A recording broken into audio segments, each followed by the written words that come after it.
Hey everyone, welcome back to Riyashat Teaches RT. Yes, I know it's been a while. I haven't uploaded in over 2 months and I'm really sorry for the delay. Life got a bit hectic, but I'm back now. Thank you so much for your patience and support, especially to those of you who kept asking me, sir, when the next video was coming. Your messages truly kept me going. Today's video is the first part of a 2-part series all about directed writing for O-Level English Paper 2. I have noticed many students struggle with this section, especially with understanding the task and how to plan a strong answer. In this video, we'll break down what directed writing actually is, the assessment objectives, and the 3-step model to help you approach any directed writing question confidently. And if you find this video helpful, please like the video and share it with your friends so more students can benefit. Also, an exciting news, Riyashat Teaches RT Offline has officially started in Chittagong. So if you want in-person lessons, please feel free to reach out. And don't forget, in part 2, we will apply everything you learn here for a real exam question, breaking down a top-scoring sample answer paragraph by paragraph. So make sure you are subscribed and ready for that. Let's jump into the main discussion. What is directed writing? Directed writing appears in section A of paper 2. You'll be given 1 or 2 short texts about 400 to 450 words in total. Your task is to read and understand the information, then write a response in a specific format, like a letter, article, report, email, or speech. But before we dive into the strategy on how to attempt these questions, let me quickly address a confusion many students ask. How is directed writing different from creative writing, which is in section B of paper 2? In creative writing, you have to imagine everything. The characters, the setting, the plot, the description, everything. But in directed writing, almost everything is already provided. You are given facts, ideas, and opinions in the texts. Your job is to use and respond to them. So in a way, directed writing is actually easier because you are guided or directed on what to write. You don't need to create so much. You only need to evaluate, express, and give your own opinion regarding the stimulus. Now, before we go further, there's something really important we need to talk about, and that is the assessment objectives for directed writing, or AOs. I know it might sound a bit technical at first, but trust me, this is crucial to understand. Because when you know what the examiners are looking for, you can write your answer in a way that actually hits those targets and gets you more marks. In directed writing, your answer is marked in 2 specific areas.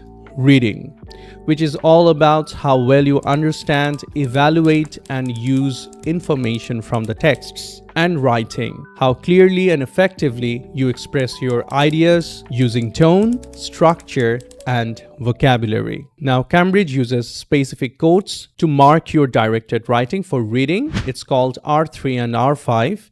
And for writing, it's W1 to W5. Just look at the screen now. I have listed all the key assessment objectives you need to know for this question. You can pause the video right here if you want and take a moment to read them carefully. These are exactly what the examiner uses when marking your paper. So the better you understand them, the more confident and focused your writing will be. In your directed writing question, you will often see the instruction, evaluate the ideas in the texts. What does this evaluation mean? It means you are not just repeating what the texts say. Evaluation means you need to judge the points, say whether you agree or disagree, and explain why are you agreeing or disagreeing using logic, examples, and observations. In short, evaluation equals understanding plus opinion plus reasoning. This is how you hit the higher level reading skills. Step 1. Evaluate the texts. Start by reading text A and text B carefully. Underline or highlight the key content points, just like you would in summary writing. But here's the difference. You are not just listing or summarizing, you are evaluating.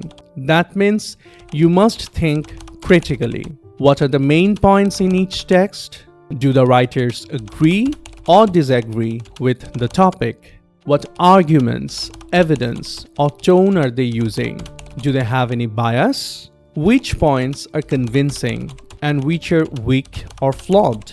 Decide your stance. And here's a quick tip. It's often better to support the side with more content points because that gives you more material to develop. This is where assessment objectives R3 and R5 kicks in. You are showing that you not only understand what the texts are saying, but also that you can analyze and comment on them. Step 2. Write discursively. Now you move to writing your response. This is the heart of your answer, and here's where you need to write discursively. That means you discuss the ideas from both of the texts, you compare, support, or refute the points. You show that you have thought critically about the topic from more than one angle. Think of it like this. You are not just picking a side, you are showing that you understand why people have different views and you respond thoughtfully to those ideas. To do this well, mention both sides of the argument in your answer. Don't ignore one. Paraphrase the ideas in your own words. Never copy directly from the text. Present your own viewpoint more strongly. Let your readers see what you believe. Counter the side you disagree with. Explain why it's weaker or less convincing. Step 3. Give a clear personal viewpoint. Finally, don't forget to express your own opinion. This is very essential. Too many students just explain what the texts say. But to get the highest marks, you need to go a step further. You should clearly state what you believe about the topic, which side you support if the texts disagree, why you agree or disagree with certain points. Your opinion should feel natural and confident, backed up with reasons, logics, examples, or experiences. Remember, this syllabus expects you to give a well-developed personal view. Many students ask me, can I stay neutral in directed writing? My answer is no, not really. Cambridge Examiner reports clearly say responses that don't show a clear personal stance tend to lose marks in content and task fulfillment.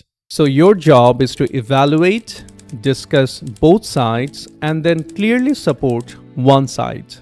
That's all for part 1. Now you understand the directed writing task, the assessment objectives, and the 3-step model for planning your answer. In part 2, I'll put all these lessons into practice by walking through a real exam question from October-November 2024, breaking down a Band 1 sample answer paragraph by paragraph. So don't miss the part 2. Subscribe and hit the notification bell to get it as soon as it's out. So if you found this useful so far, give this video a like and share it with your friends preparing for O-Level English. See you in part 2.